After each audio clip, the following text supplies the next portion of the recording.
Perkenalkan, nama saya Vivi Melani Putri dengan NIM 10124096.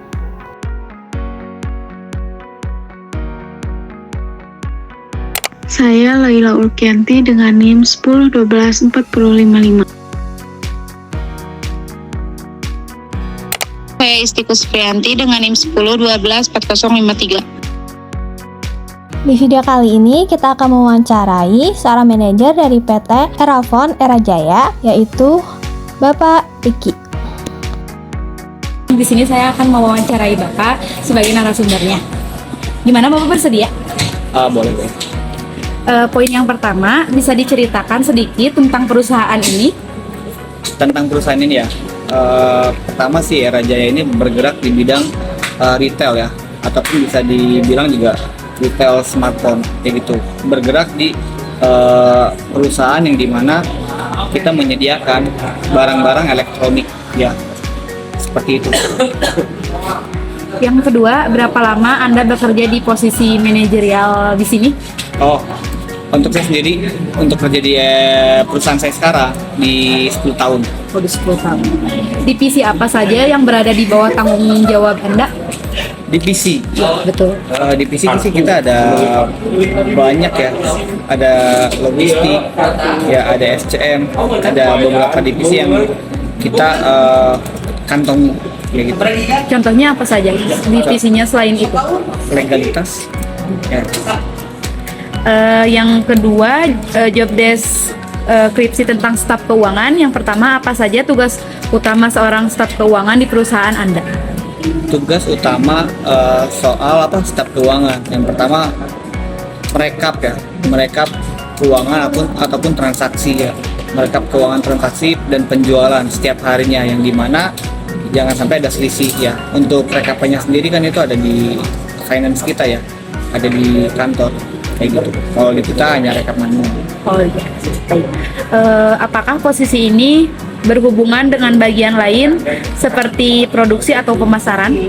Untuk pemasaran kita pasti ada sangkut paut dan hubungannya ya, karena kan kita di sini banyak sekali produk-produk yang harus dipasarkan ya kayak gitu. Apalagi sekarang kita bergerak juga di digital ya, di sosial media juga kita memasarkan semua produk yang ada di perusahaan kita sekarang. Untuk yang ketiga, job spesifikasi tentang staf keuangan. Kualifikasi pendidikan apa yang dibutuhkan untuk posisi ini? Kualifikasi untuk staf keuangan itu sih minimal S1. Ya. Jurusannya? Jurusannya akuntansi. Skill apa yang paling penting? Contohnya Excel, akuntansi dasar, atau analisis data. Dan pengalaman kerja minimal untuk posisi ini berapa lama? Ya, minimal 1 tahun. Nah ini bisa juga untuk skill Excel-nya ya. Excel-nya itu wajib kita bisa juga, dan komunikasi 2 arahnya juga itu wajib kita bisa menguasai semuanya. Untuk staf produksi, apa tugas harian seorang staf produksi?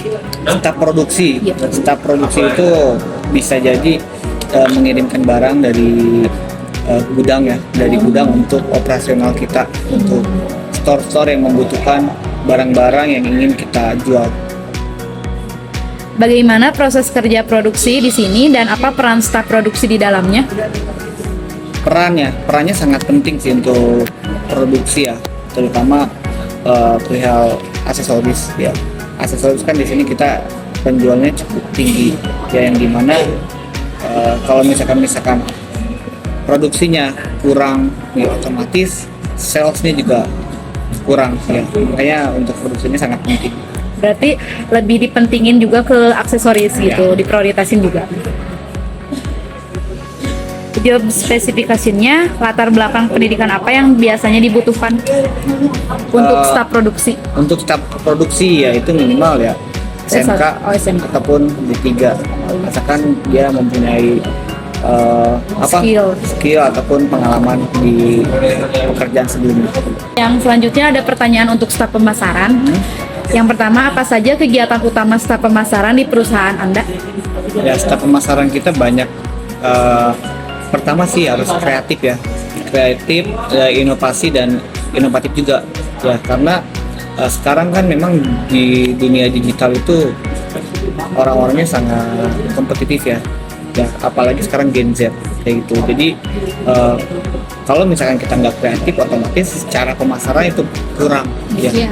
Secara pemasaran itu pasti kurang. Makanya dari itu penting sekali kita kreatif di dunia pemasaran untuk memasarkan produk-produk di sosial media dan platform lainnya.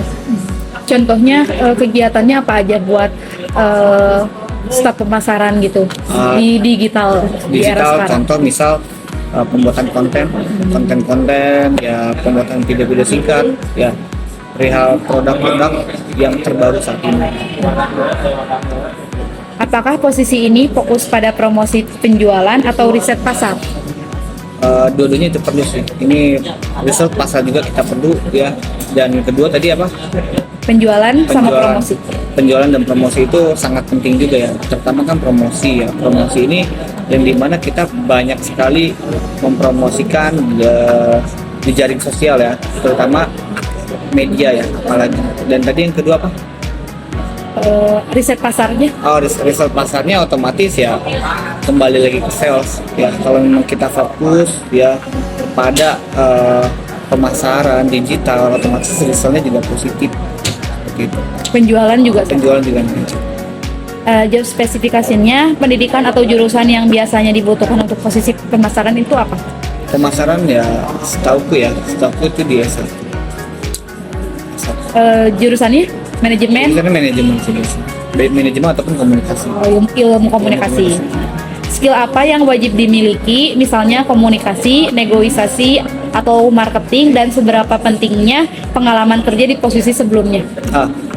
Ini poinnya sangat penting ya, karena kan untuk marketing ini kita perlu yang namanya negosiasi antar konsumen ataupun kita membutuhkan aktiviti antar apa ya, misal kita di ya antar customer gitu. Kita perlu juga pentingnya mengkomunikasikan pihak satu dan pihak dua ya, agar salesnya tetap lancar. Baik, mungkin itu saja ya, cukup.